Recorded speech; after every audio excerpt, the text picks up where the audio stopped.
Bonjour et bienvenue dans ce webinaire sur les bonnes pratiques des écrans analyse de la fertilité et de retour. Il vous sera présenté par moi-même et Vincent. Bonjour Vincent. Bonjour Catherine et bonjour tout le monde. Cette présentation va durer environ 10 minutes. Toutes les manipulations faites sur ce webinaire auront lieu sur un dossier de démonstration. Pendant toute la durée de la présentation, vous aurez la possibilité de poser vos questions à tout moment par le chat qui est en bas à droite de votre écran. Nous répondrons à vos questions à la fin de la présentation. Notre objectif aujourd'hui est de vous rendre autonome pour utiliser au mieux les écrans analyse de la fertilité et des retours. L'analyse de la fertilité et des retours, à quoi ça sert?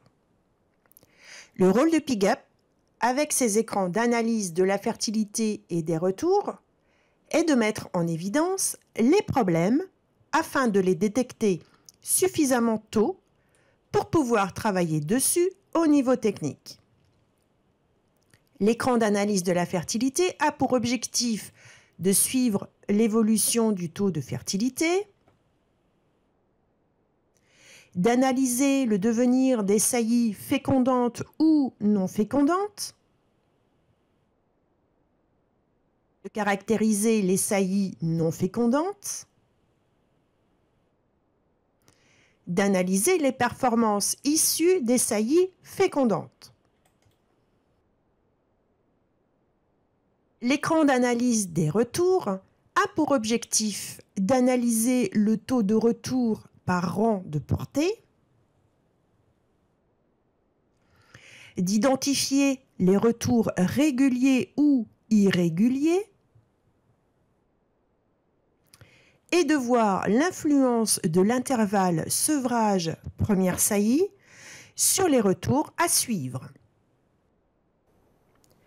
Vincent, peux-tu nous décrire dans un premier temps l'écran analyse de la fertilité? L'écran analyse de la fertilité est composé d'un ruban, vous permettant d'afficher les résultats en tableau ou en graphique, et de les éditer et de les exporter sur Excel. Ensuite, vous disposez d'une partie filtre vous permettant de sélectionner les données sur lesquelles vous souhaitez faire votre étude. Sur une période en jours, semaines, mois, sur les dernières bandes sevrées ou saillies, sur les bandes qui se suivent ou non. Ah oui, je vois qu'il y a beaucoup de données d'afficher. Je vais pouvoir bien analyser la fertilité des truies. Oui, en effet, mais pour avoir une visibilité plus rapide de l'analyse, je clique sur le bouton graphique. Les images parlent souvent mieux que les chiffres. Je n'ai que ces filtres pour faire mon analyse. Et non, vous pouvez encore plus affiner votre analyse en appliquant d'autres filtres. Pour cela, il faut cliquer sur le filtre avancé. Ah oui, en effet, de nombreux filtres apparaissent. Mais alors, Vincent, à quoi me servent tous ces filtres? Prenons le filtre type saillie. Je vais pouvoir vérifier quel type saillie est le plus fertile. Par exemple, le type saillie IA centre double a-t-il de meilleurs résultats que le type saillie IA triple? Ensuite, nous avons le filtre Vera. Je vais pouvoir analyser les performances de chaque Vera. Mais je peux également faire une analyse sur une race Vera.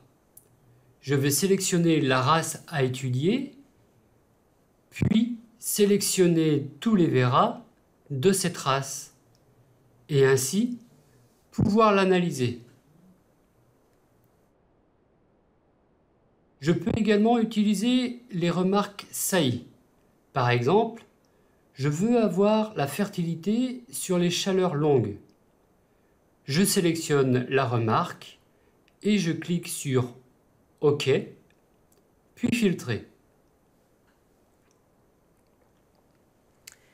Vincent, sur ton écran, je vois des filtres que je n'ai pas sur mon PIGAP, comme les intervenants ou la localisation. Tu peux m'en dire plus? Oui, les filtres localisation et intervenants sont affichés dans les filtres uniquement s'ils sont gérés dans les préférences. Pour rappel, pour gérer ces préférences, je vais dans le menu Reproduction, Préférences et je coche la localisation et l'intervenant. Je peux utiliser le filtre intervenant pour afficher le taux de fertilité en fonction de qui a fait l'IA. En sélectionnant le filtre localisation, nous verrons dans quel bâtiment, salle, la fertilité est la meilleure. Si je veux vérifier le détail des résultats affichés, je clique sur l'onglet Détail des saillies. Ici, je vais pouvoir analyser le devenir des saillies, par exemple fécondantes ou non, et visualiser les performances issues de ces saillies pour chaque truie.